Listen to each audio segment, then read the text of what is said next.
Picture this. A petite woman in her early 30s steps through the glass doors of Roosevelt Valley High School, clutching a worn leather briefcase against her chest. Her auburn hair catches the morning sunlight streaming through the entrance, and her emerald eyes scan the bustling hallway with quiet determination. Students rush past her, backpacks slung carelessly over shoulders, voices echoing off the polished concrete walls. Before we jump back in, tell us where you're tuning in from, and if this story touches you, make sure you're subscribed because tomorrow I've saved something extra special for you. What these teenagers don't know, what nobody in this sleepy Oregon town knows, is that beneath her conservative cardigan and pressed slacks lies the lean, powerful frame of a woman who has spent the last 12 years perfecting the art of boxing. Sarah Mitchell holds a black belt in boxing, earned through countless hours in grimy gyms, absorbing punches that would flatten most people, and developing reflexes sharper than a striking cobra. But today, Sarah isn't thinking about left hooks or defensive footwork. Today marks her first morning as an English teacher at Roosevelt Valley High, and all she wants is to inspire young minds to fall in love with literature the way she once did. The irony isn't lost on her. Here she stands, a woman whose fists have knocked out opponents twice her size, hoping to wage war with nothing but words, wisdom, and the transformative power of a well-crafted story. Sarah Elizabeth Mitchell had never planned on becoming a teacher. Growing up in the industrial neighborhoods of Detroit, she'd watched her single mother, Linda, work 3 jobs just to keep their tiny apartment and put food on the table. Her father had disappeared when Sarah was 7, leaving behind nothing but unpaid bills and a broken promise to take her to see the Tigers play baseball. Those early years shaped Sarah in ways she didn't fully understand until much later. The neighborhood was rough crack houses on every other corner, sirens wailing through the night, and kids who learned to throw punches before they learned to throw footballs. Sarah was small for her age, with thick glasses and a stutter that made her an easy target for the older kids who roamed the streets looking for someone weaker to terrorize. It was her mother's idea to sign her up for boxing lessons at Murphy's Gym, a cramped facility above a laundromat where the heavy bags hung from rusted chains and the smell of sweat had permanently soaked into the wooden floors. Linda had scraped together $50 from her grocery budget, telling Sarah with tears in her eyes, "Baby, sometimes you gotta fight to survive in this world, but more importantly, you gotta fight to become the person you're meant to be." The first time Sarah walked into Murphy's Gym, she was 12 years old and weighed barely 90 pounds. The other kids snickered at her thick glasses and the way her oversized gym shorts hung loosely around her skinny legs. But Coach Danny Murphy, a grizzled former heavyweight who'd fought in the minor leagues for 15 years, saw something different in Sarah's eyes, a hunger that had nothing to do with food and everything to do with proving herself. For the first 6 months, Sarah got beaten up regularly. Her nose was broken twice, her ribs bruised more times than she could count, and there were nights she went to bed with ice packs pressed against her swollen face. But something extraordinary happened during those brutal training sessions.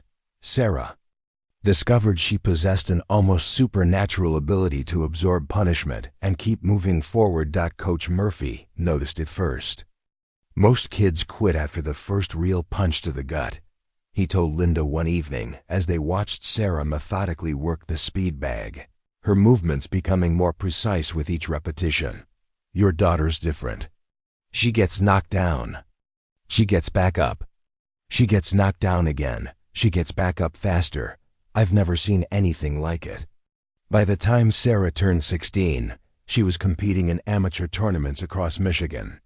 Her fighting style was unconventional. She was too small to rely on power punches, so she developed an intricate defensive system based on footwork, timing, and the ability to slip punches by millimeters. Opponents would swing with devastating force, only to find themselves hitting empty air while Sarah's counterattacks landed with surgical precision. But Sarah's real transformation happened outside the ring. The confidence she gained from boxing began to spill over into every other aspect of her life. Her stutter disappeared completely. She started raising her hand in class, joining the debate team, and eventually graduating valedictorian of her high school despite coming from one of Detroit's most challenging neighborhoods. When college acceptance letters arrived, Sarah faced a choice that would define the rest of her life. Michigan State offered her a full scholarship to join their boxing program, with a clear path toward the Olympics and professional fighting. But Sarah had fallen in love with something else during her high school years: literature.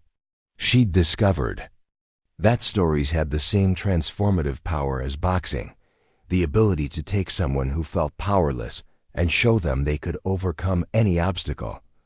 Against everyone's advice, Sarah chose to pursue a degree in English literature at Oregon State University, 3,000 miles away from everything she'd ever known.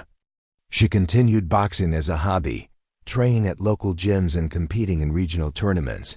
But her real passion lay in the classroom. During her junior year, something happened that would cement her desire to become a teacher.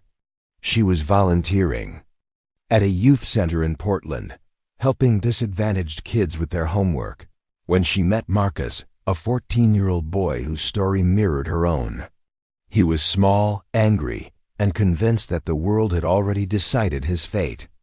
Sarah spent 6 months working with Marcus, not just on his reading comprehension, but on his belief in himself. The day Marcus read his first complete novel, The Outsiders, by S.E. Hinton, he looked up at Sarah, with tears in his eyes, and said, "Nobody ever told me that books could be about people like us." In that moment, Sarah knew she'd found her true calling. After graduating summa cum laude, Sarah spent 2 years teaching at an inner-city school in Portland, where she quickly gained a reputation for reaching the unreachable students.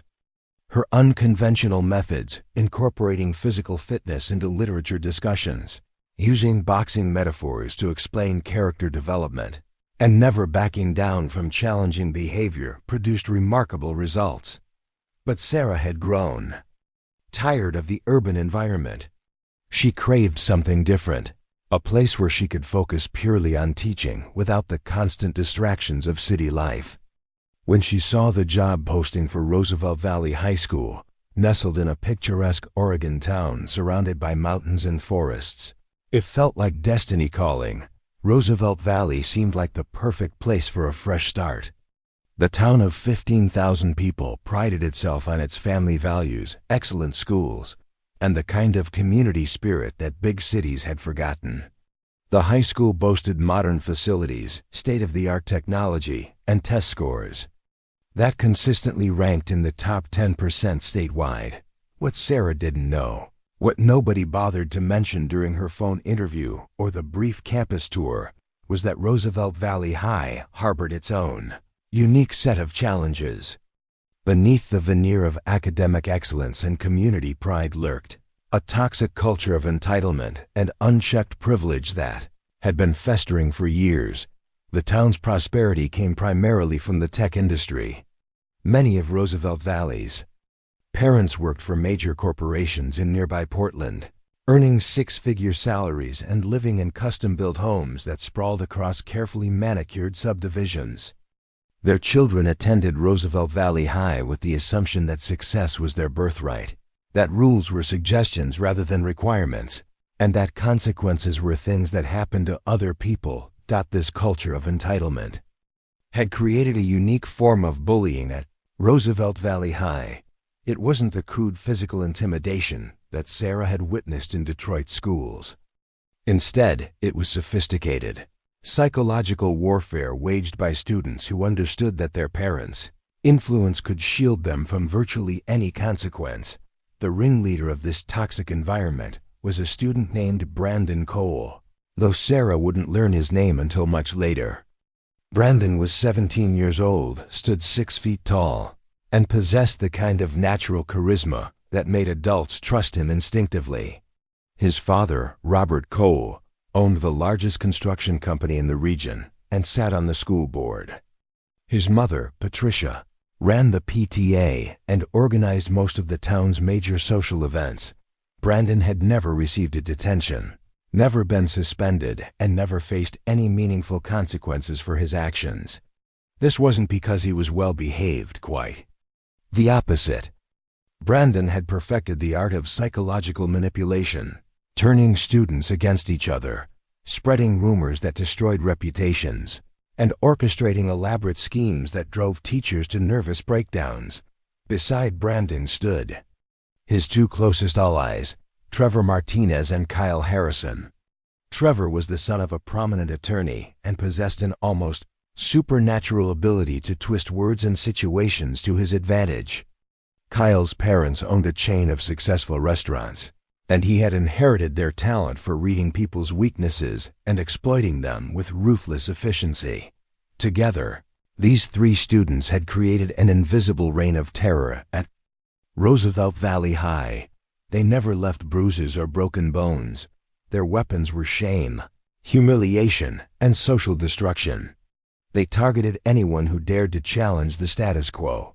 Teachers who demanded actual effort, students who refused to conform, and anyone who represented a threat to their carefully constructed hierarchy. Their most recent victim had been Mrs. Elizabeth Hartley, a beloved English teacher who had worked at Roosevelt Valley High for 8 years. Mrs. Hartley had made the mistake of giving Brandon a failing grade on a major assignment, the first F he'd ever received in his academic career. Within 2 weeks, Mrs. Hartley's classroom had been vandalized 3 times. Her car tires had been slashed, and a fake social media account had been created in her name. Posting inappropriate content that led to a formal investigation by the school administration. Mrs. Hartley resigned on a Friday afternoon, cleaning out her classroom with tears streaming down her face while Brandon and his friends watched from the hallway, making no effort to hide their satisfaction. Now, as Sarah Mitchell walked through the doors of Roosevelt Valley High for the first time, she was unknowingly stepping into the vacant position left by Mrs. Hartley's forced departure. The principal, Dr. Margaret Foster, had been so desperate to fill the position before the school year began that she'd rushed through the hiring process, providing Sarah with only the most basic information about the school and its students. Sarah made her way through the main hallway, noting the impressive displays of student artwork, the gleaming trophy cases filled with academic and athletic awards, and the motivational posters that decorated the walls. Everything looked perfect, exactly what she'd hoped to find in a small-town school. She paused outside room 142, her new classroom, and took a deep breath. Through the small window in the door, she could see rows of empty desks, a whiteboard that stretched across the entire front wall, and tall windows that offered a breathtaking view of the mountains in the distance. This was it, her chance to make a real difference in young people's lives, to share her passion for literature with students who might never have experienced the transformative power of a great story. Sarah pulled out her keys, unlocked the door, and stepped into what she hoped would become her sanctuary. She had no way of knowing that Brandon Cole and his allies had already been watching her arrival, studying her movements, and planning their first attack. They'd learned that she was young, inexperienced in their particular environment, and completely unaware of the invisible rules that governed Roosevelt Valley High. As Sarah began arranging her desk and unpacking her boxes of books, she felt a surge of optimism that she hadn't experienced in months. The morning sunlight streamed through her windows, illuminating dust motes that danced in the air like tiny spirits of possibility. Preparing and narrating this story took us a lot of time, so if you are enjoying it, subscribe to our channel. It means a lot to us. Now back to the story. In just a few hours, her first students would walk through that door, and Sarah Mitchell's greatest challenge would begin. The first bell of the school year rang at exactly 8:15 a.m., its sharp tone echoing through the corridors of Roosevelt Valley High like a battle cry. Sarah Mitchell stood at the front of room 142, her hands clasped behind her back, watching as her first period students filed through the door. She'd arrived 2 hours early, arranging desks in a semicircle to encourage discussion, writing her name on the whiteboard in careful cursive, and placing a small succulent plant on the windowsill, a touch of life in the otherwise sterile environment. The students entered with the casual confidence that comes from years of knowing exactly where they belong in the world's hierarchy. Designer backpacks hit the floor with careless thuds, expensive sneakers squeaked against the polished linoleum, and conversations continued as if the teacher's presence was merely decorative. Sarah observed each face as they settled into their seats, mentally cataloging the personalities she could already detect. There was Ashley Chun, the perfectionist who had color-coded notebooks for each subject and sat ramrod straight in the front row. Behind her slouched Marcus Thompson, a basketball player whose height made the standard desks look like children's furniture. In the corner sat Rebecca Walsh, a quiet girl with paint-stained fingers who kept glancing nervously toward the back of the room. That's where they sat, the three young men who commanded the classroom's unspoken attention despite having said nothing yet. Brandon Cole occupied the back left corner like a king surveying his domain. His blonde hair was perfectly styled, his polo shirt was wrinkle-free, and his posture radiated the kind of confidence that comes from never having faced real consequences. To his right sat Trevor Martinez, dark-haired and sharp-eyed, fingers drumming silently on his desk in a rhythm that suggested barely contained energy. Kyle Harrison completed the trio, his red hair catching the fluorescent lights as he leaned back in his chair with practiced indifference. Sarah had learned to read body language during her boxing years. Understanding an opponent's intentions often meant the difference between victory and eating canvas. These three boys displayed the same predatory stillness she'd seen in fighters who were sizing up their competition, looking for weaknesses to exploit. "Good morning, everyone," Sarah began, her voice carrying the clear authority she'd developed through years of commanding attention in rowdy urban classrooms. "I'm Ms. Mitchell, and I'll be your English teacher this year. Before we dive into our curriculum, I'd like to hear from each of you about what you hope to gain from this class." A few hands shot up immediately, the eager students who thrived on teacher approval and grade point averages. Sarah called on Ashley first, who delivered a perfectly prepared response about developing critical thinking skills and expanding her vocabulary for college applications. Marcus mumbled something about just wanting to pass, earning a few chuckles from his classmates. As the introductions continued around the room, Sarah noticed how the energy shifted whenever students glanced toward the back corner. Voices became slightly more hesitant, answers grew shorter, and several students seemed to be gauging reactions from Brandon's table before speaking. When Rebecca Walsh's turn came, she spoke so quietly that Sarah had to lean forward to hear her. I like stories," Rebecca whispered, her cheeks flushing pink. "Sometimes they help you understand things better than real life does." "That's beautiful, Rebecca," Sarah responded warmly. "Stories are indeed powerful tools for understanding ourselves and the world around us. They can—" A sharp laugh cut through her words. Brandon Cole had straightened in his chair, his blue eyes fixed on Rebecca with undisguised amusement. "Stories for people who can't handle reality?" he asked, his tone light but edged with something colder. "That's an interesting perspective." The classroom fell silent. Rebecca's face went from pink to scarlet, and she immediately looked down at her desk. Several students shifted uncomfortably in their seats, clearly recognizing the warning signs of something they'd witnessed before. Sarah felt a familiar tingle in her hands, the same sensation she'd experienced in the boxing ring when an opponent threw their first real punch. The gloves were coming off, even if these particular gloves were invisible. "Actually, Brandon, it is Brandon, right?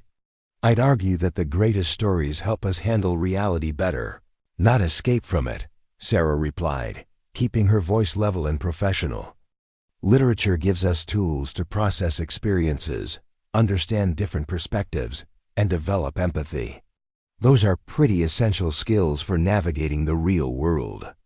Brandon's smile widened, but it never reached his eyes. "Sure, Ms. Mitchell. Whatever helps people sleep at night. The subtle challenge hung in the air like smoke.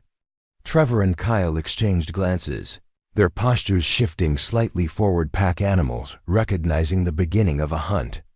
Sarah could feel the attention of every student in the room, waiting to see how she would respond to this first test of her authority.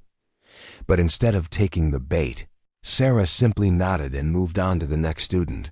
Kyle, what about you? What interests you about English literature? Kyle Harrison blinked, clearly caught off guard by her refusal to engage in Brandon's game. I don't know. Is it required? Fair enough, Sarah laughed, and the sound seemed to release some of the tension in the room.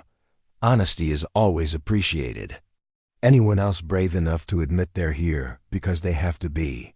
A few hands went up, accompanied by nervous giggles. Sarah noticed that several students who had appeared rigid with anxiety began to relax as she demonstrated that she wasn't going to turn every interaction into a confrontation. For the remainder of the period, Sarah outlined her teaching philosophy and classroom expectations. She explained that she believed in collaborative learning, respectful discourse, and the idea that every student's perspective had value. She talked about the novels they would read, a carefully selected mix of classics and contemporary works that dealt with themes of identity, justice, and personal growth. Throughout her presentation, Sarah remained acutely aware of the three students in the back corner. They whispered occasionally among themselves, just quietly enough that she couldn't make out the words, but loudly enough to create a constant undercurrent of distraction. Brandon doodled elaborate patterns in his notebook margins. Trevor sent text messages with his phone hidden beneath his desk. Kyle simply stared at her with an expression of bored skepticism, but Sarah had dealt with disruptive students before. In her previous school, she'd taught kids who carried switchblades and had gang affiliations, students who saw teachers as natural enemies in an ongoing war. These three might be more sophisticated in their rebellion, but the underlying psychology was the same. They were testing boundaries, looking for weak spots, trying to establish dominance. What they didn't know was that Sarah had spent 12 years learning how to stay calm under pressure, how to absorb attacks without flinching, and how to wait for exactly the right moment to counterpunch. When the bell rang, students began gathering their belongings with the chaotic energy of teenagers transitioning between classes. Sarah positioned herself by the door, offering individual words of encouragement as they filed out. She complimented Ashley on her obvious dedication, told Marcus she was looking forward to seeing what insights he brought from his athletic experiences, and gave Rebecca a gentle smile that made the shy girl's face light up. Brandon Cole was among the last to leave. As he reached the doorway, he paused and looked directly at Sarah with that same predatory assessment she'd noticed earlier. "Interesting first day, Miss Mitchell," he said, his voice carrying a tone that adults might interpret as respectful, but that felt loaded with unspoken meaning. "I think this is going to be a very educational year." Trevor and Kyle flanked him as they stepped into the hallway, their formation deliberate and intimidating. Sarah watched them disappear into the crowd of students, noting how other kids seemed to instinctively give them space as they passed.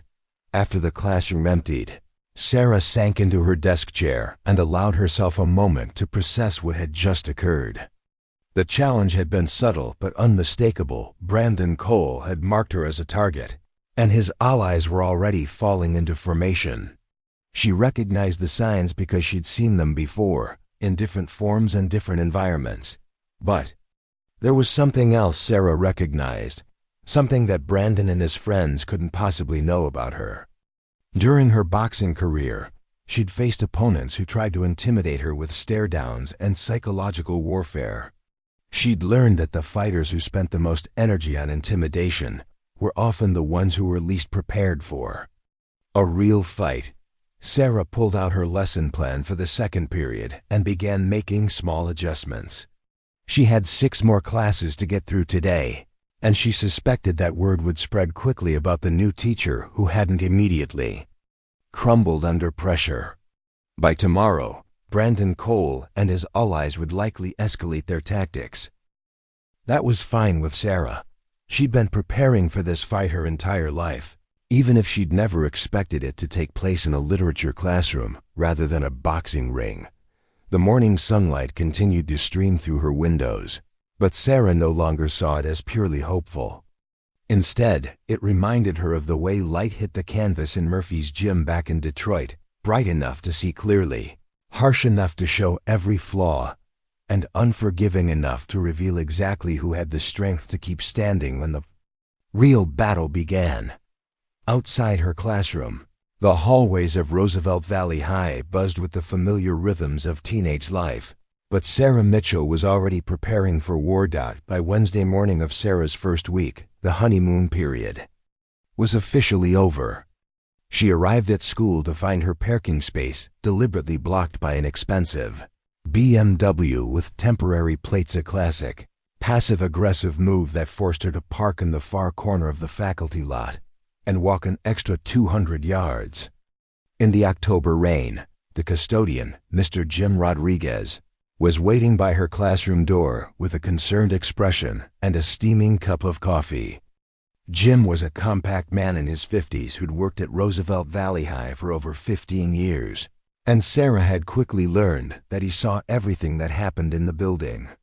"Thought you might need this," Jim said, handing her the coffee. "Also thought you should know someone's been messing with your classroom supplies. Found your chalk scattered all over the floor this morning, and it looks like someone tried to jam the lock on your filing cabinet." Sarah accepted the coffee gratefully and unlocked her classroom door. Sure enough, colored chalk lay broken across the linoleum like confetti, and the metal filing cabinet bore fresh scratches around the keyhole. Nothing was missing, but the message was clear. Nowhere was safe from their reach. "Any idea who might have done this?" Sarah asked, though she already suspected the answer. Jim glanced down the hallway, then lowered his voice. "Can't prove anything, but I've been seeing certain students hanging around after hours lately. Kids who usually can't wait to get out of here." He paused, studying Sarah's face. "Ms. Mitchell, I hope you don't mind me saying this, but you might want to be extra careful. The last teacher who had trouble with certain families, well, things got pretty ugly before she left." Sarah knelt and began gathering the broken chalk, her movements calm and methodical. "I appreciate the warning, Jim, but I'm not planning on going anywhere." The custodian watched her for a moment, noting the controlled precision in her movements, the way she seemed completely unfazed by the vandalism. "You're different from the others," he observed. "Most new teachers would be filing complaints and demanding investigations by now. Sometimes the best way to handle bullies is to not give them the reaction they're looking for." Sarah replied, straightening up with the chalk fragments cupped in her palms. "They want me angry, flustered, and running to the administration for help. If I do that, they will win the first round." Jim nodded slowly. "You talk like someone who's been in fights before." Sarah met his gaze steadily. "We all fight different kinds of battles, Jim. The trick is recognizing when you're in one." First period arrived with an electric tension that hadn't been present earlier in the week. Students filed in more quietly than usual, shooting glances between Sarah and the back corner where Brandon's crew sat with barely concealed anticipation. Word had clearly spread about the classroom vandalism, and everyone was waiting to see how the new teacher would respond. Sarah had planned a lesson on character motivation in short fiction, focusing on a story about a young woman who discovers inner strength she never knew she possessed. As she began discussing the protagonist's journey, she noticed Brandon leaning forward in his seat, his attention more focused than it had been all week. "The interesting thing about this character," Sarah explained, "is that her greatest strength comes from experiences that initially seemed like weaknesses. Her difficult childhood, her feelings of powerlessness, these become the foundation for her resilience." Trevor Martinez raised his hand for the first time since the semester began. "Ms. Mitchell, Don't you think that's kind of a fantasy? In real life, people who get picked on usually just stay victims their whole lives. The question was designed to bait her into a personal response, and Sarah recognized it immediately. Trevor was fishing for information about her own background, looking for vulnerabilities they could exploit later. "That's an interesting perspective, Trevor," Sarah replied calmly. "What makes you think that? Have you observed that pattern in your own experience?" Trevor's eyes narrowed slightly, realizing she'd turned his question back on him. "I just think people don't really change that much. Strong people are born strong, weak people stay weak." "So you believe in predestination?" Sarah mused, walking slowly toward the back of the classroom. "The idea that our personalities and capabilities are fixed from birth, regardless of our choices or experiences." Several students turned to watch this philosophical sparring match, sensing the undercurrents of conflict beneath the academic discussion. Ashley Chun was taking rapid notes, fascinated by the intellectual debate. Rebecca Walsh had stopped doodling and was listening intently, her eyes moving between Trevor and Sarah like she was watching a tennis match. "I believe in reality," Trevor shot back, his voice carrying a slight edge. "Some people are leaders, some people are followers. Some people win, some people lose. Pretending otherwise is just feel-good nonsense." Kyle Harrison snickered at his friend's response, and Brandon's lips curved into an approving smile. They thought Trevor was winning this exchange, establishing dominance through intellectual superiority, but Sarah had been waiting for exactly this moment. She'd dealt with enough cocky teenagers to know that their greatest weakness was often their need to appear smarter than everyone else in the room. "That's fascinating, Trevor," Sarah said, stopping directly beside his desk. "So you're saying that if someone faced significant challenges early in life, poverty, violence, abandonment, they would be permanently damaged by those experiences, unable to develop strength or leadership qualities?" "Basically, yeah," Trevor replied confidently. "People like to tell sob stories about overcoming obstacles, but winners come from winning families. Always have, always will." The classroom had gone completely silent. Several students looked uncomfortable with Trevor's stark worldview, while others nodded in agreement, clearly having absorbed similar attitudes from their privileged upbringings. Sarah smiled, and something in that expression made Trevor shift slightly in his seat. "Well then, I suppose that makes me quite the anomaly," she said softly. Growing up in Detroit's Englewood neighborhood, raised by a single mother who worked 3 jobs, surrounded by gang violence and drug dealers. "According to your theory, I should still be there, probably following in my absent father's footsteps." The words hung in the air like a challenge.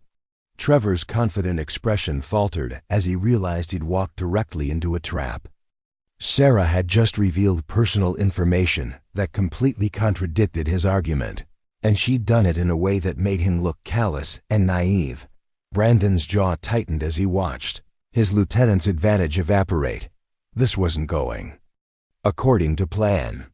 The new teacher was supposed to be flustered and defensive, not turning their attacks into teaching moments. "But here's what's really interesting about your perspective, Trevor," Sarah continued, her voice gaining strength. "It suggests that you believe your own success, your intelligence, your social status, your confidence all comes from luck of birth rather than personal effort. That's either remarkably humble or remarkably limiting, depending on how you look at it." Now Trevor was the one being dissected in front of his peers, and he clearly didn't like it. His face flushed red, and his hands clenched into fists on his desktop. "I worked for everything I have," he snapped, abandoning his earlier philosophical tone. "I'm sure you have," Sarah agreed. "Which means you understand that strength can be developed through effort and experience. That people can choose to grow beyond their circumstances. That someone's background doesn't determine their potential." The bell rang before Trevor could formulate a response, and students began gathering their belongings with unusual haste. The intellectual combat had made everyone uncomfortable, and they seemed eager to escape the tension. As the classroom emptied, Sarah noticed that several students lingered longer than usual. Ashley Chun approached her desk with obvious admiration. In her eyes, "Ms. Mitchell, that was incredible," Ashley whispered. "I've never seen anyone challenge them like that before." Rebecca Walsh hung back by the door, clearly wanting to say something but lacking the courage. Sarah caught her eye and offered an encouraging smile. "Rebecca, did you have a question about today's discussion?" The shy girl glanced nervously toward the hallway where Brandon's crew had congregated just outside the classroom. "I just ... I wanted to say that I think you're right. About people being able to change, I mean. Sometimes stories show us who we could become, not just who we are." "That's beautifully put," Sarah replied, "and very wise."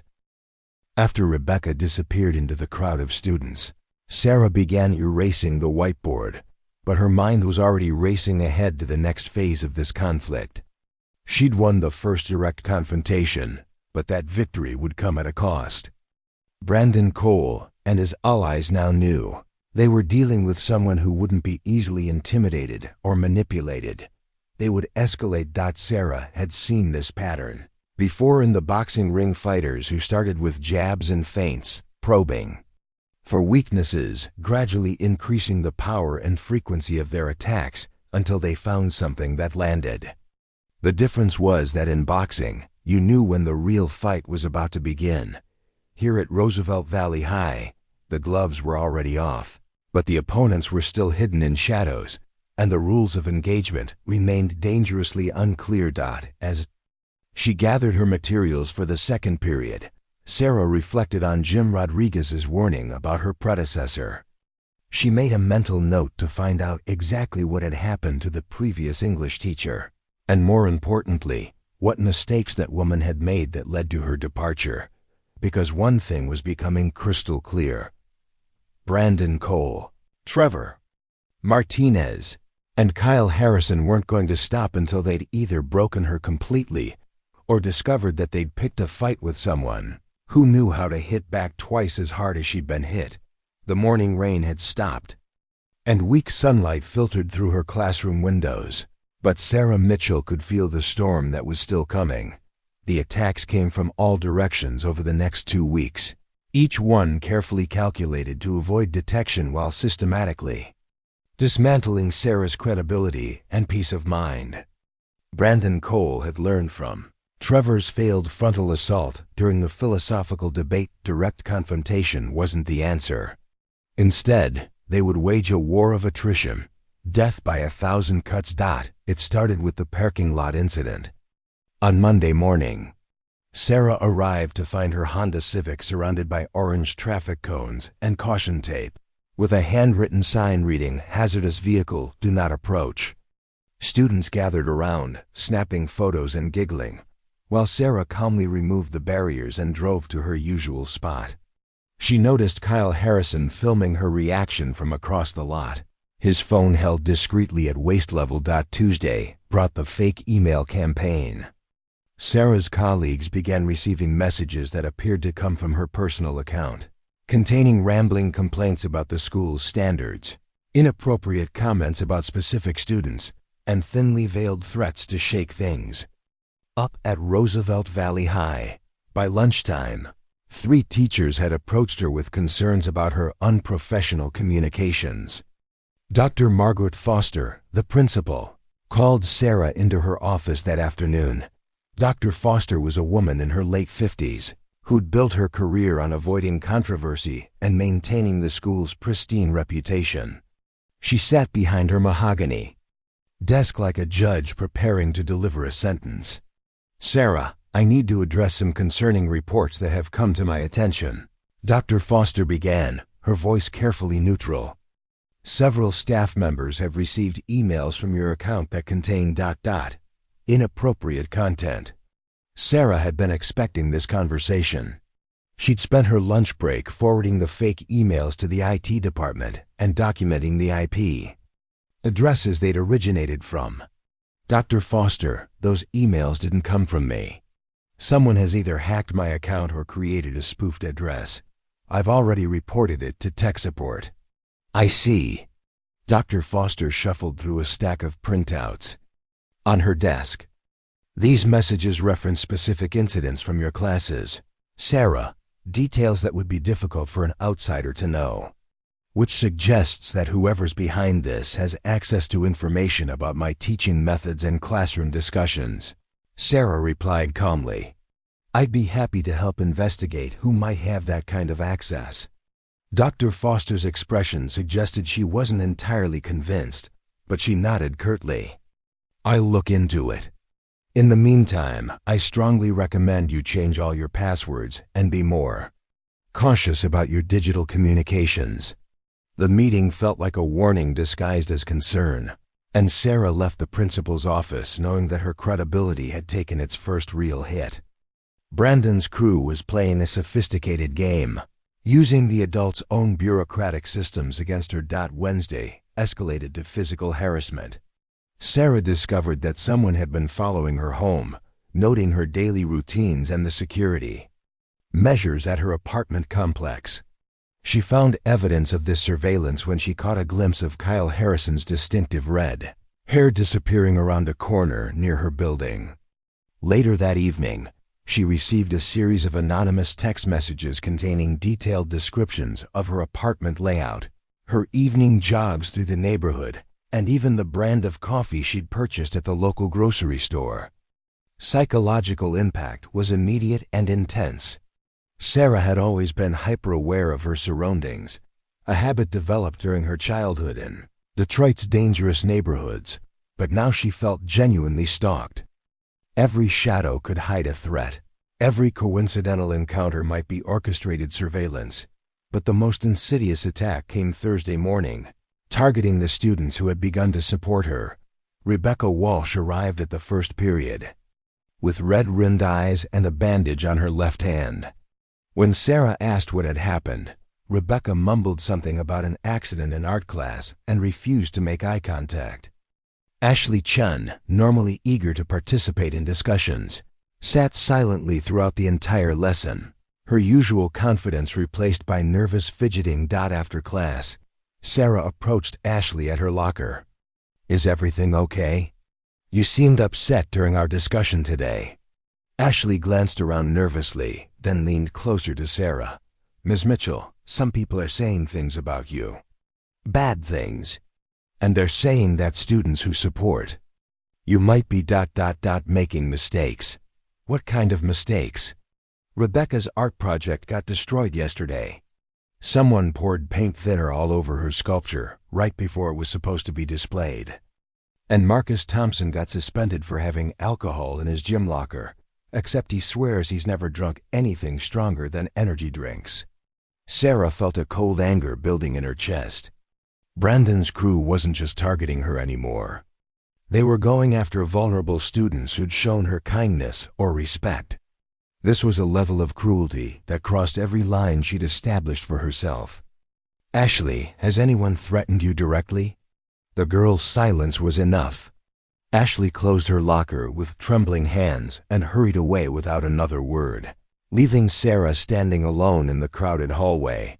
That afternoon, Sarah made a decision that would have seemed impossible just weeks earlier.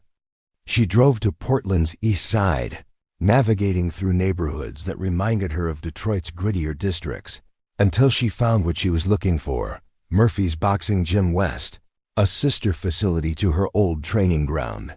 The gym occupied the second floor of a converted warehouse, accessible only by a narrow staircase that creaked ominously under her weight. The familiar smell of sweat, leather, and liniment oil hit her like a memory made manifest.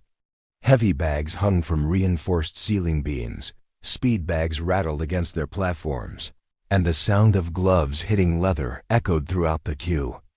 Space dot at the front desk sat Maria Santos, a former bantamweight champion who'd opened the gym after retiring from professional competition. Maria was in her 40s, with graying hair pulled back in a severe ponytail and forearms that still looked capable of breaking boards. Help you? Maria asked, looking up from a boxing magazine. I'd like to buy some training time, Sarah replied. I used to train at Murphy's original gym in Detroit. Been away from it for a while, but I think it's time to get back in shape.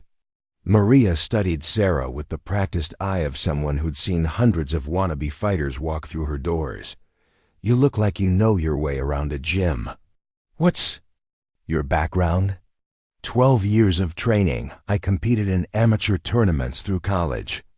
Haven't been in the ring for about 3 years. What made you stop? Sarah hesitated, then decided on honesty. I became a teacher. Thought I was done fighting. Maria's expression shifted to understanding. And now? Now I'm remembering that. Some fights choose whether you want them or not. The gym owner nodded slowly. I've got an opening at 6 p.m. on weekdays. $75 a month, includes access to all equipment and 1 coaching session per week if you want it. You bring your own gear. Sarah paid for 3 months in advance, knowing that she was crossing a psychological line she'd tried to keep intact since leaving Detroit. For years, she'd convinced herself that her fighting days were behind her, that violence was never the answer to civilized problems. But Brandon Cole and his allies weren't civilized opponents. They were predators who understood only one language, the demonstration of superior force. And while Sarah had no intention of actually hitting a student, she needed to remember who she was beneath the professional facade, not just a teacher who happened to have a boxing background, but a fighter who happened to be working in education. That evening, Sarah wrapped her hands for the first time in 3 years and approached the heavy bag with a mixture of anticipation and dread. Her first punch felt awkward, her timing was off, and her footwork had grown rusty from disuse. But by the end of the hour-long session, muscle memory had begun to reassert itself. Her combinations became crisper, her movement more fluid, and most importantly, the calm focus that had always been her greatest asset in the ring started to return. As she unwrapped her hands and prepared to leave, Sarah caught sight of herself in the gym's cracked mirror. Her hair was damp with sweat, her face was flushed from exertion, and her eyes held a hard glint that hadn't been there in years. She looked dangerous. For the first time since arriving at Roosevelt Valley High, Sarah Mitchell smiled with genuine anticipation rather than professional courtesy. Brandon Cole and his crew thought they were hunting a sheep who happened to be dressed like a teacher. They were about to discover they'd been stalking a wolf. 3 weeks into October, the psychological warfare reached a crescendo that would force everything into the open. Sarah had maintained her composure through the parking lot pranks, the fake emails, and even the disturbing surveillance of her personal life. But Brandon Cole's crew was growing frustrated with her refusal to crack under pressure, and frustration made them reckless. The catalyst came during what should have been an ordinary Tuesday morning literature discussion. Sarah had assigned her students to read excerpts from Maya Angelou's I Know Why the Caged Bird Sings, specifically the chapters dealing with overcoming trauma and finding personal strength through adversity. She'd chosen this text deliberately, hoping to plant seeds of resilience in students like Rebecca and Marcus, who were bearing the brunt of collateral damage from the ongoing conflict.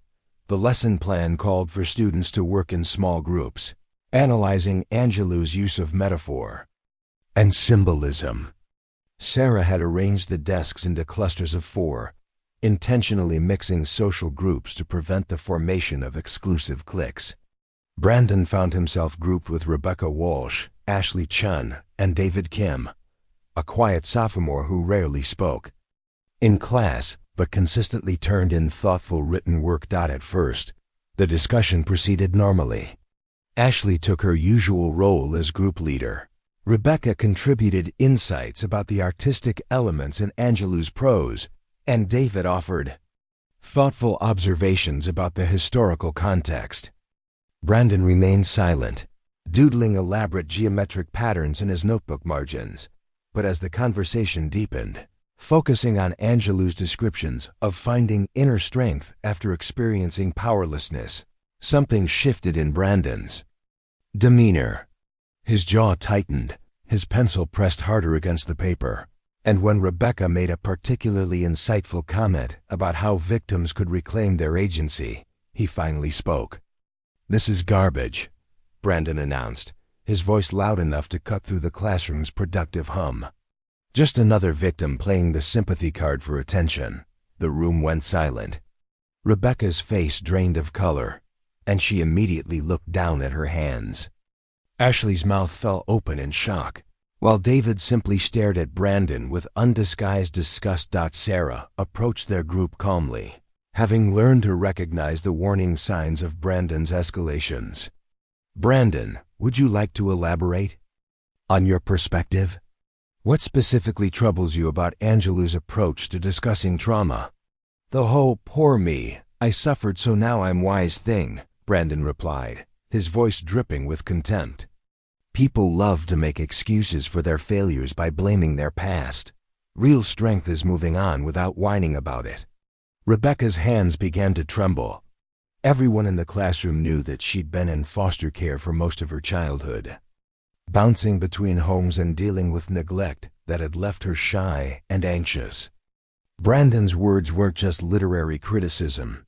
They were a personal attack disguised as academic discourse. "I think you're missing the point," Ashley said quietly, her voice shaking with suppressed anger.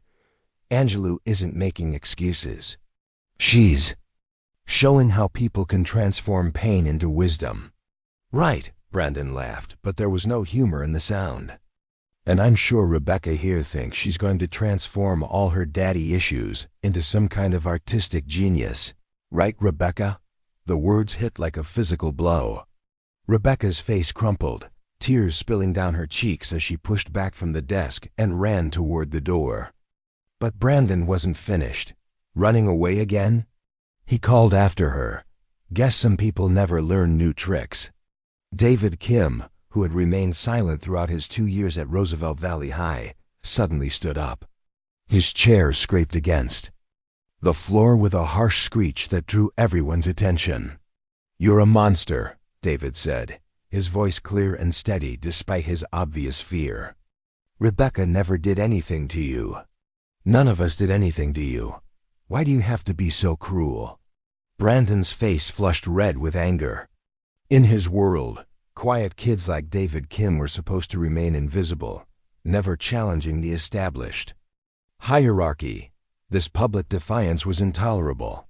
"What did you say to me?" Brandon demanded, rising from his own chair. At 6 feet tall, he towered over David's slight frame. "I said you're a monster," David repeated, his voice growing stronger. "And everyone in this school knows it. They're just too scared to say anything." That's when everything exploded. Brandon lunged forward, shoving David hard enough to send the smaller boy stumbling backward into a desk.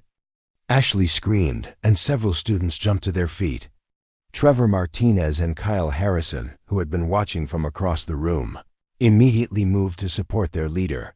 But Sarah was already in motion. Years of boxing training had taught her to read aggressive body language, to anticipate violence before it fully manifested.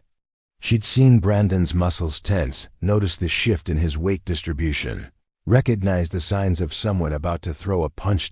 As Brandon drew back his fist to strike David, who was struggling to regain his balance, Sarah stepped between them with fluid precision. Brandon's punch, thrown with all the force of his anger and frustration, was aimed directly at David's face. Instead, it connected with Sarah's open palm. The sound of fist-meeting hand echoed through the classroom like a gunshot. Sarah had caught Brandon's punch mid-flight, her fingers closing around his knuckles with the controlled strength of someone who'd spent years conditioning her hands against heavy bags and focus mitts. For a moment, the entire room froze in stunned silence. Brandon stared at his captured fist in disbelief, unable to comprehend how someone half his size had stopped his attack so effortlessly. Sarah's face remained completely calm, but her green eyes blazed with an intensity that made several students Take involuntary steps backward. "Brandon," Sarah said quietly, her voice carrying the kind of authority that cut through noise and confusion like a blade. "You need to sit down now." But Brandon, humiliated by the public demonstration of his powerlessness, made the worst possible choice.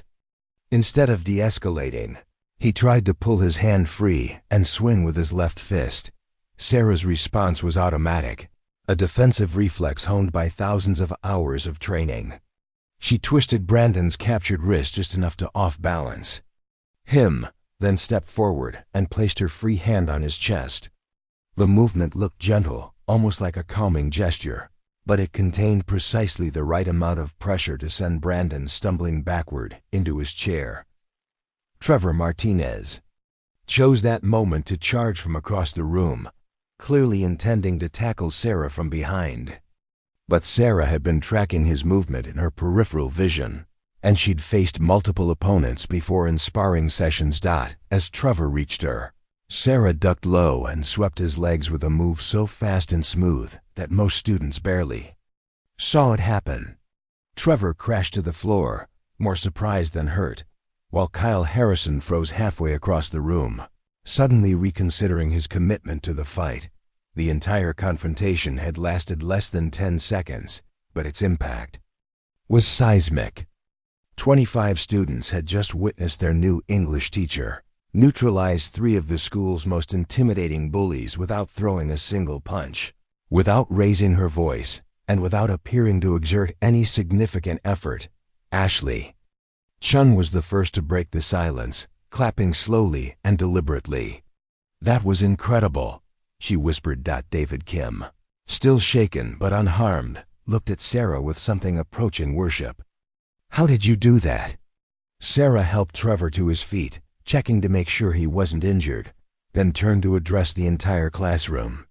Her voice was steady, professional, but carried an undertone of steel that hadn't been there before.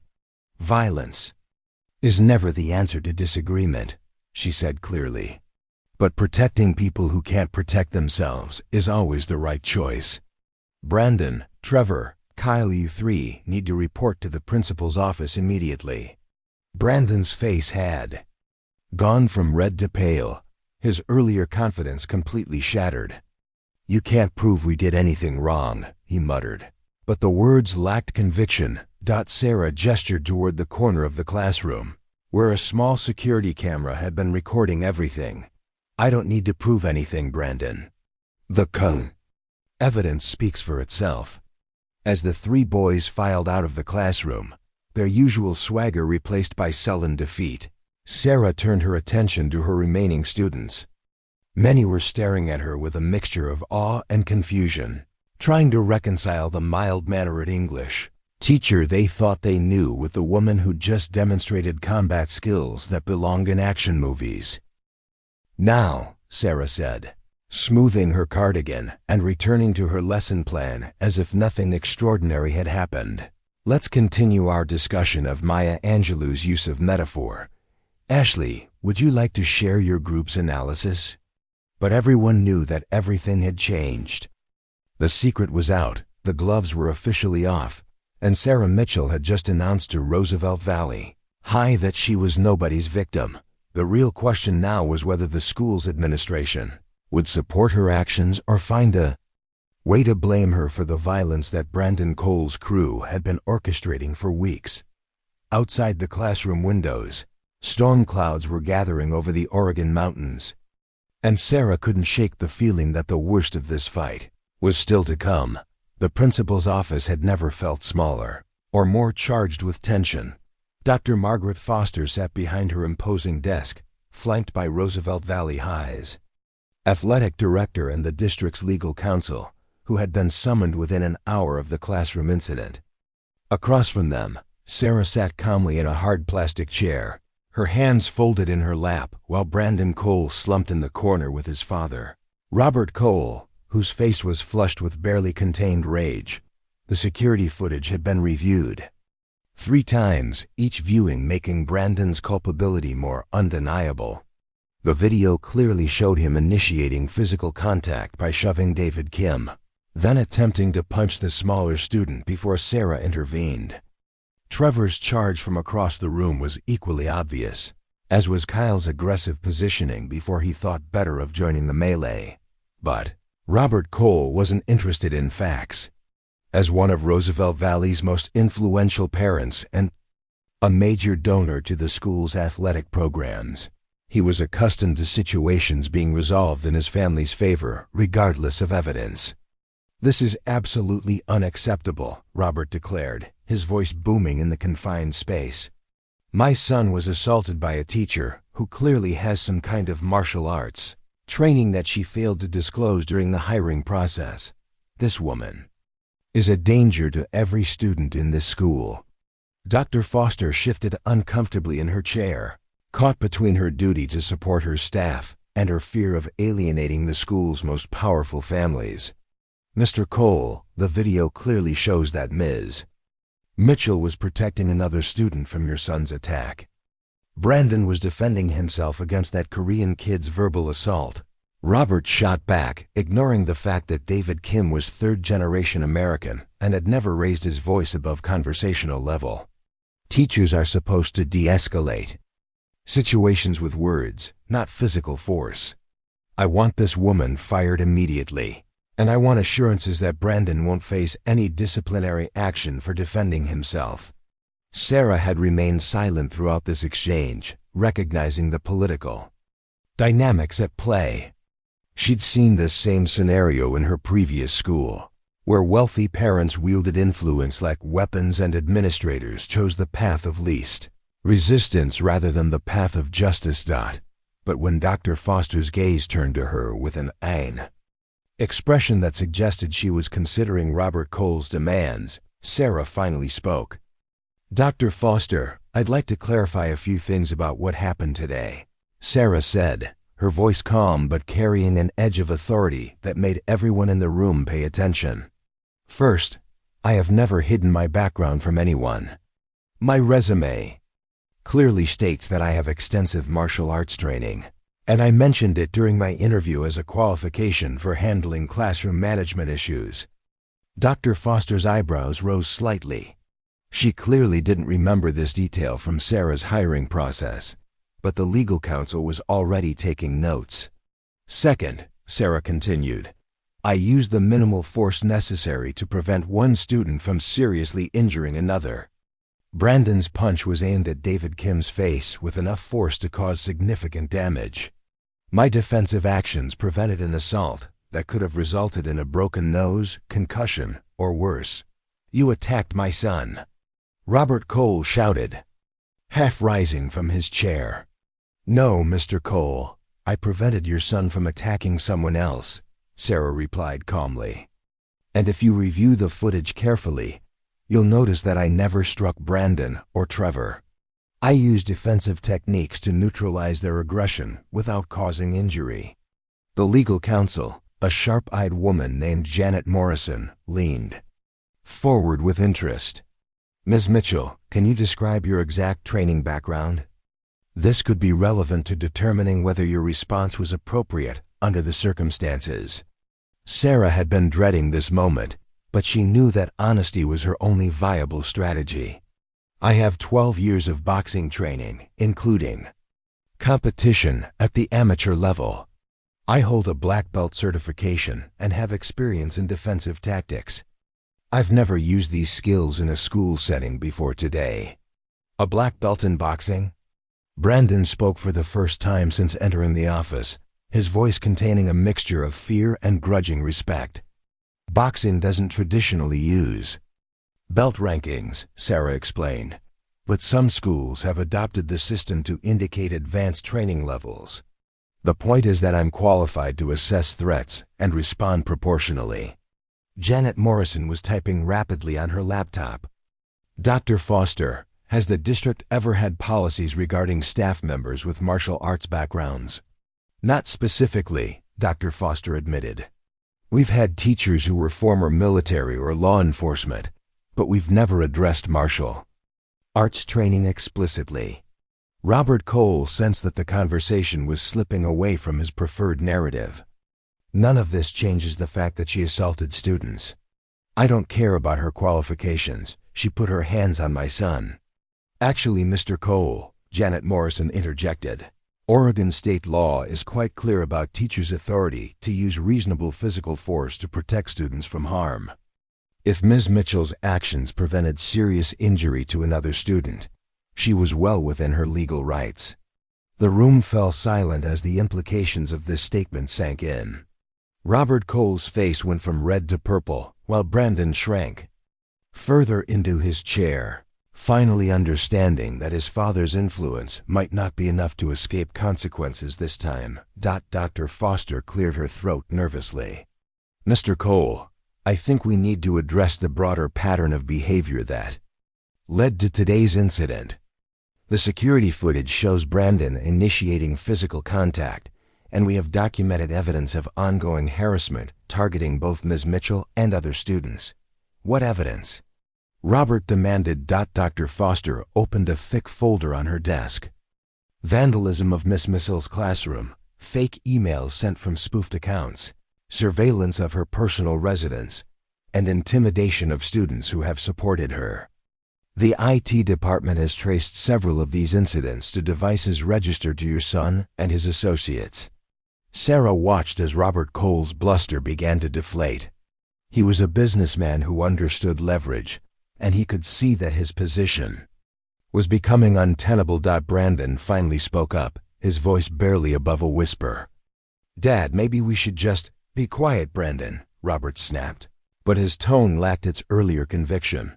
Janet Morrison closed her laptop and looked directly at Robert Cole.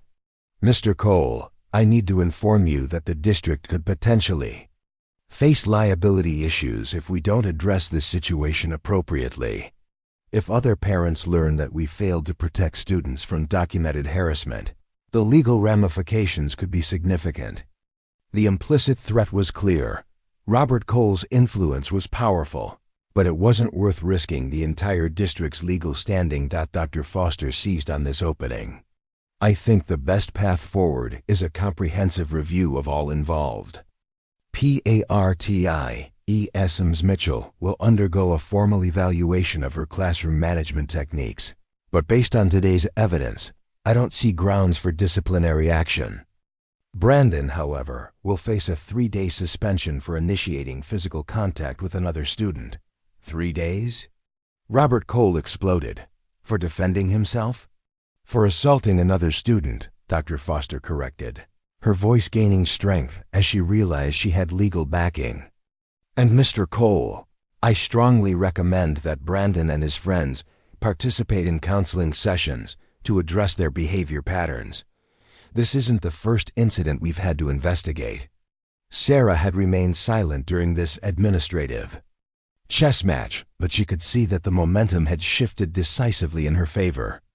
Brandon's crew had finally overplayed their hand, and the adult authorities were being forced to acknowledge what everyone had known for months, but she also understood that this wasn't really a victory.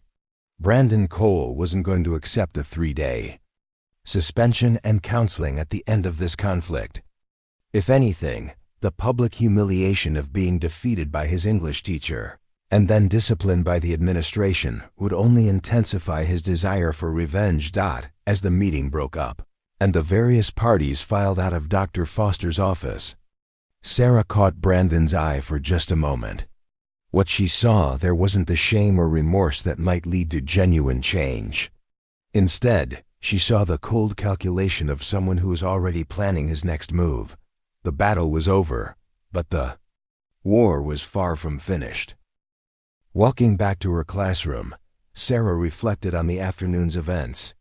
She'd won this round decisively, but she'd also revealed capabilities that would make her enemies more dangerous and more desperate. They now knew exactly who they were dealing with, and that knowledge would make them either more cautious or more ruthless. As she gathered her materials for the day, Sarah's phone buzzed with a text message from an unknown number. This isn't over, teacher. You just made the biggest mistake of your life. Sarah deleted the message without responding, but she made a mental note to vary her routes home and be extra vigilant about her personal security. She'd learned long ago that the most dangerous opponent was the one who had nothing left to lose, and Brandon Cole, stripped of his illusions of invincibility and facing consequences for the first time in his privileged life, was rapidly approaching. That dangerous state of mind, the 3-day suspension, was supposed to be a cooling-off period, but for Brandon Cole, it became a time of festering resentment and careful planning.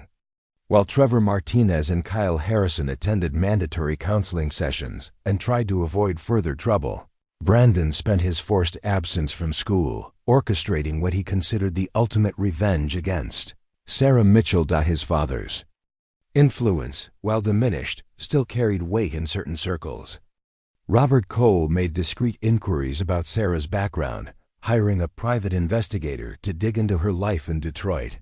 What they found was a narrative that Brandon twisted to serve his purposes: a woman from a rough neighborhood who'd used violence to solve problems since childhood, now hiding among respectable people while pretending to be something she wasn't. Brandon's plan was elegant in its cruelty.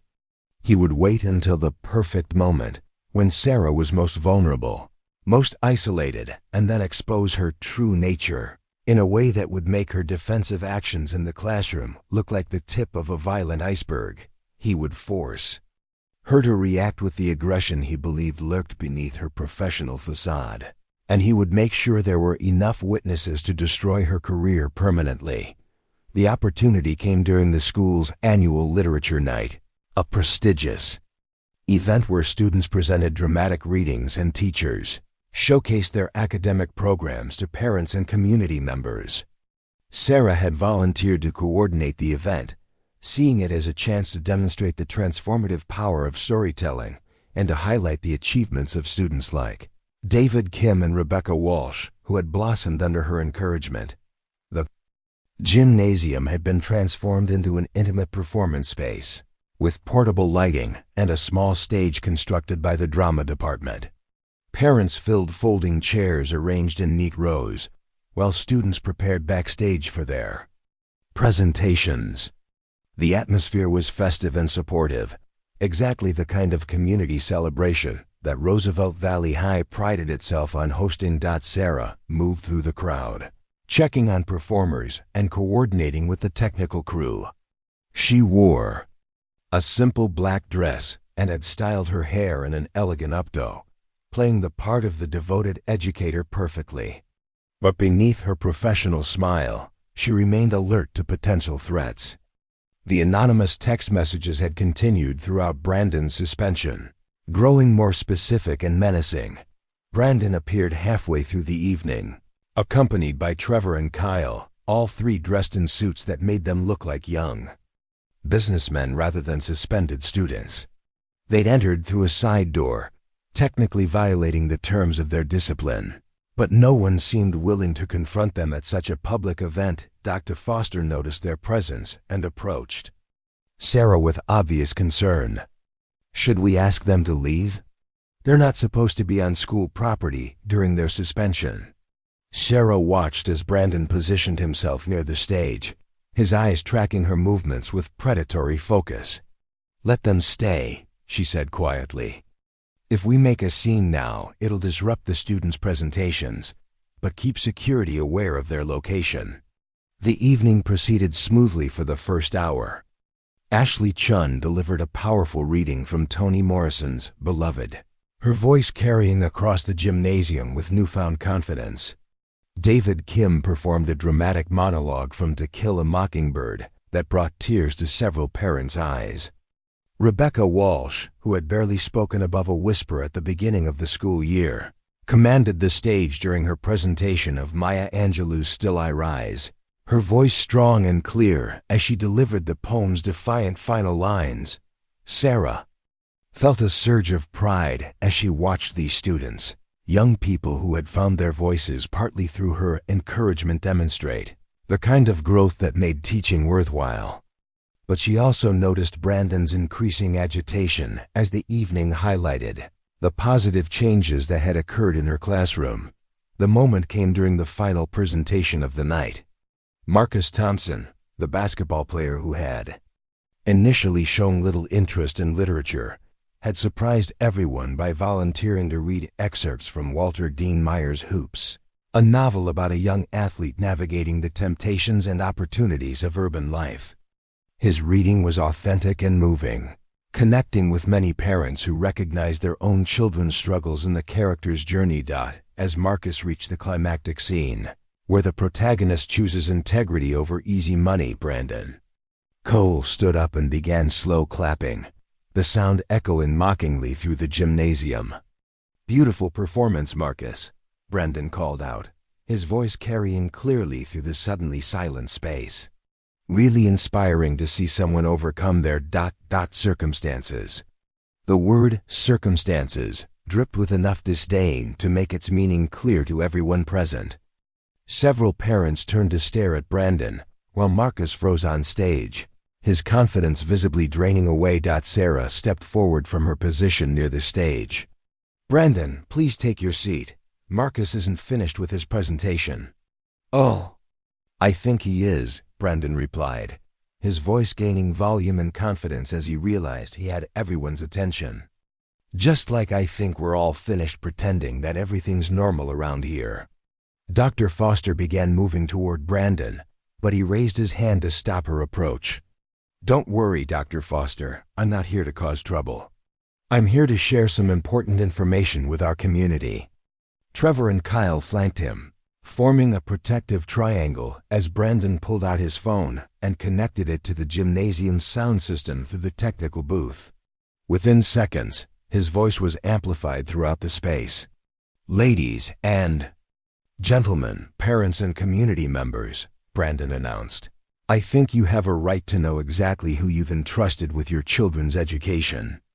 A slideshow began projecting on the wall behind the stage, featuring photographs that the private investigator had gathered from Sarah's past. Images of Murphy's Gym in Detroit, newspaper clippings from amateur boxing tournaments, and photos of Sarah in boxing gear filled the screen. "Meet Sarah Mitchell," Brandon continued, "also known as Iron Fist Mitchell, during her boxing career in Detroit's underground fighting scene. She's been lying to all of you about who she really is." Gasps rippled through the audience as parents processed this unexpected revelation. Some looked shocked, others confused, and a few seemed genuinely concerned about the implications. But Brandon wasn't finished. He'd prepared for this moment carefully, crafting a narrative that would transform Sarah's defensive actions in the classroom into evidence of a pattern of violence. "3 weeks ago, this woman physically assaulted me and my friends in her classroom," Brandon declared, his voice taking on the righteous tone of an injured victim. "She used her professional fighting skills against students, and the administration covered it up because they were afraid of the liability." Dr. Foster's face went pale as she realized how skillfully Brandon was manipulating the situation.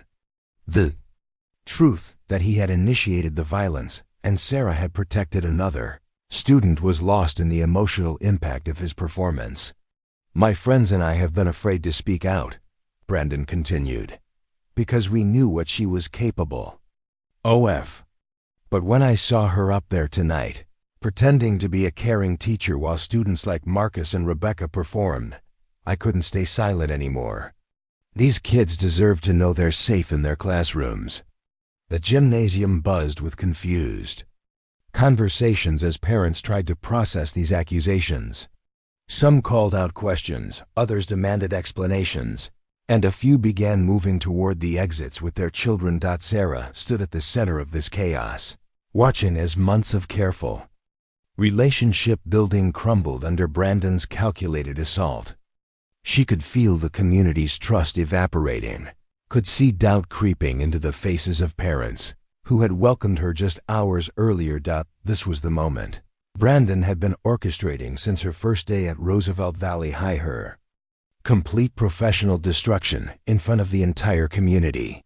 And it was working, but then something unexpected happened. Marcus Thompson, still standing on the stage with his microphone in hand, began to speak.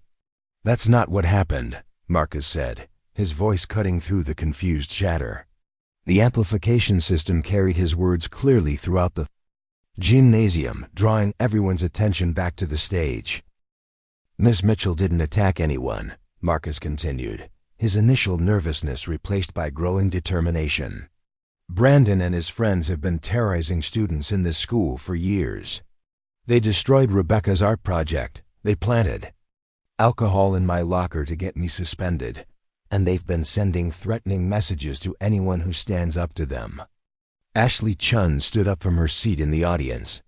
Marcus is right. Brandon's been bullying people since middle school, and nobody's ever stopped him because his family donates money to the school. David Kim, small and quiet but no longer invisible, rose from his chair near the front. Miss Mitchell saved me from getting seriously hurt. Brandon was about to punch me in the face when she stepped in. One by one, students throughout the gymnasium began standing and sharing their own experiences. Stories of harassment, intimidation, and psychological cruelty poured out years of accumulated pain and fear that had finally found a voice. Rebecca Walsh, who had been sitting with her foster parents, walked deliberately to the stage and took the microphone from Marcus. Her voice, which had been so strong during her poetry presentation, now carried a different kind of power. Brandon Cole destroyed my art project because I defended Ms. Mitchell in class, Rebecca said, her words echoing through the suddenly silent gymnasium. He's done this to dozens of students over the years, and we've all been too scared to speak up because we knew no one would believe us. She paused, looking directly at Brandon, who had gone from confident to increasingly uncomfortable as the momentum shifted against him. But Miss Mitchell believed us, Rebecca continued. She stood up for us when no one else would. And when Brandon tried to hurt David, she protected him. That's not violence, that's courage. The crowd's energy had completely transformed. Parents who had been shocked by the revelation of Sarah's boxing background were now processing a very different narrative, one in which their children had been suffering in silence. While a privileged bully operated with impunity, Brandon realized that his carefully orchestrated moment of triumph was collapsing into disaster. He'd expected the students to remain silent, cowed by years of intimidation. Instead, they were finding strength in numbers and turning the tables on him. "You're all lying," Brandon shouted, his composure finally cracking. "She's manipulated all of you into defending her. Can't you see what she's doing?" But his protests only made him look more desperate. Trevor and Kyle, sensing the crowd's shift in mood, began backing away from their leader, unwilling to go down with his sinking ship. Sarah, who had remained silent throughout this extraordinary scene, finally stepped forward. The gymnasium fell quiet as everyone waited to hear how she would respond to this public trial. "I want to address the accusations that have been made tonight," Sarah began, her voice calm but carrying the authority she'd developed through years of facing down much tougher opponents than Brandon Cole. "Yes, I have a background in boxing. I trained for 12 years, competed in amateur tournaments, and earned advanced certifications in defensive techniques. I've never hidden this from anyone. It's on my resume. It was discussed during my interview process, and it's something I'm proud of." She paused, looking around the gymnasium at the faces of parents and students who were hanging on her every word. "I grew up in a neighborhood where knowing how to defend yourself wasn't optional. It was survival. But I also learned that real strength isn't about hurting people. It's about protecting those who can't protect themselves." Sarah's gaze found Brandon in the crowd, and when she spoke again, her voice carried the quiet intensity of someone who had faced down much more formidable opponents. "Brandon, you've spent months trying to drive me away from this school because you couldn't intimidate me the way you've intimidated others. You've vandalized my classroom, harassed my students, and created fake social media accounts to damage my reputation. But your biggest mistake was thinking that I would run away like your previous targets." The gymnasium was absolutely silent now, the tension electric as Sarah continued her response. "I used defensive techniques to prevent you from seriously injuring another student. If that makes me unfit to teach, then so be it. But I will not apologize for protecting David Kim, and I will not apologize for standing up to bullies." The silence stretched for several heartbeats, and then something remarkable happened. David Kim began clapping, slowly and deliberately. Ashley Chun joined him, then Marcus Thompson, then Rebecca Walsh. Within moments, the entire gymnasium erupted in applause that went on for nearly 2 minutes. Parents who had been confused and concerned were now looking at Sarah with something approaching admiration. They recognized courage when they saw it, and they understood that this woman had been protecting their children while they remained unaware of the threats those children faced. Brandon Cole stood in the middle of this ovation, isolated and defeated. His perfect plan had backfired spectacularly, turning him from victim to villain in the eyes of the entire community. His father's influence couldn't protect him from the court of public opinion, especially when that opinion was informed by the testimonies of his own classmates.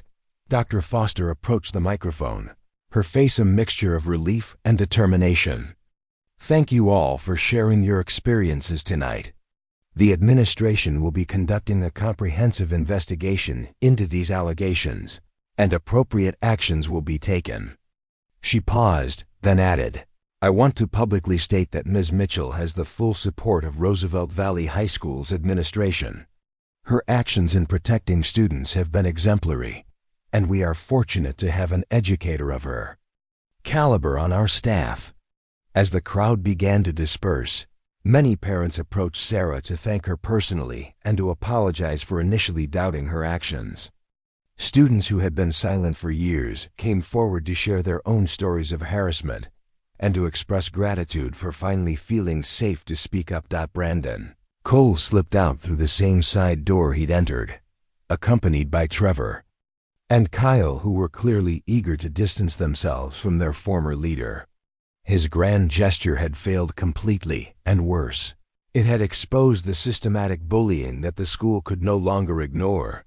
But Sarah knew that this public vindication, while satisfying, didn't necessarily mean the end of her troubles. Bullies like Brandon didn't simply accept defeat and move on. They often became more dangerous when cornered. Sure enough, as Sarah gathered her materials and prepared to leave the gymnasium, she found Brandon waiting for her in the empty hallway. Outside, he stood alone now, his suit wrinkled and his carefully styled hair disheveled, looking nothing like the confident predator who had terrorized the school for years. "This isn't over," Brandon said, his voice carrying a desperate edge.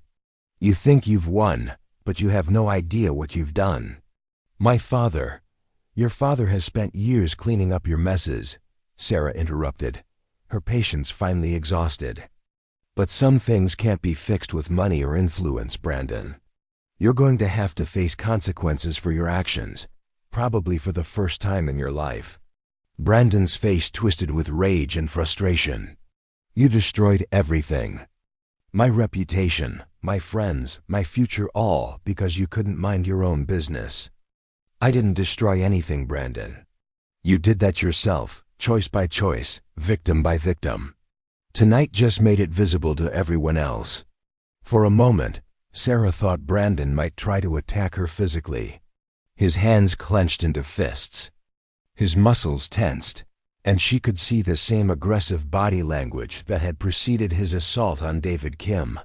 But then, the weight of his situation seemed to settle on him.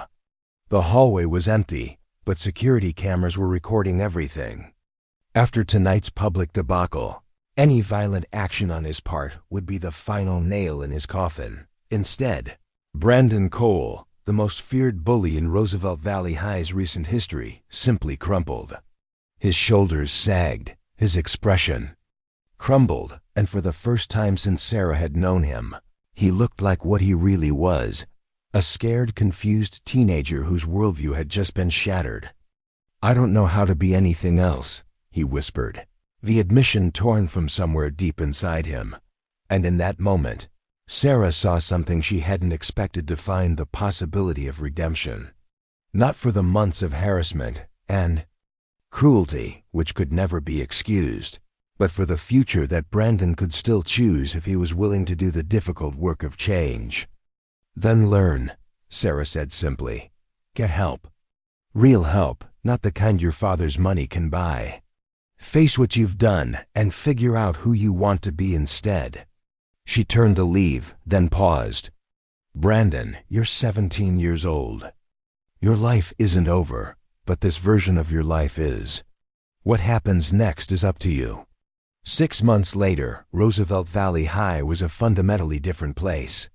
Brandon Cole had transferred to a boarding school that specializes in behavioral modification, where he was reportedly making slow but genuine progress in therapy.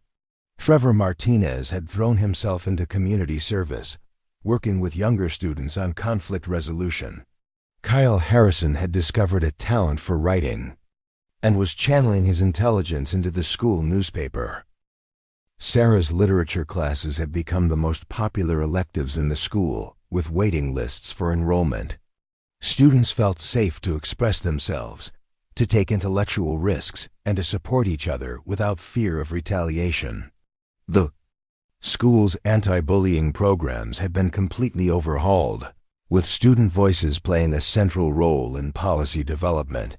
Rebecca Walsh had emerged as one of the school's most talented artists, her work displayed in the main hallway where everyone could see it. David Kim had become a confident public speaker, leading the debate team to regional championships. Marcus Thompson had maintained his athletic achievements while becoming an advocate for academic excellence among his teammates. Dr. Foster had implemented new protocols for addressing harassment, with clear consequences that applied regardless of family influence or financial contributions. The culture of silence that had protected bullies for years had been replaced by an atmosphere of accountability and mutual respect. And Sarah Mitchell had discovered that her greatest victory wasn't stopping Brandon Cole's reign of terror. It was watching vulnerable students transform into confident young leaders who would never allow such cruelty to flourish again. On warm afternoons, she could still be found at Murphy's Boxing Gym West, maintaining the physical and mental discipline that had carried her through her darkest challenges. But now her training served a different purpose. She no longer prepared for fights that might come. She prepared to be strong enough to prevent fights from being necessary, because sometimes the greatest act of courage isn't knowing how to throw a punch. Sometimes it's knowing when not to throw one, and having the strength to protect others until they're ready to protect themselves. The story of Sarah Mitchell and Roosevelt Valley High had become local legend, shared among educators throughout the region as an example of what one determined teacher could accomplish when she refused to back down from injustice.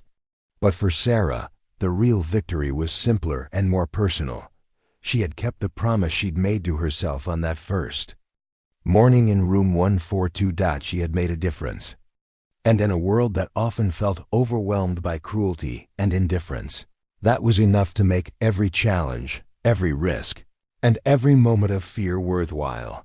The final bell of the school year rang on a Friday afternoon in June, and as Sarah watched her students walk out into their summer freedom, she smiled with the satisfaction of someone who had fought the right fight and won it in the way that mattered most by changing lives, one student at a time. Up next, you've got 2 more standout stories right on your screen. If this one hits the mark, you won't want to pass these up. Just click and check them out. And don't forget to subscribe and turn on the notification bell so you don't miss any upload from us.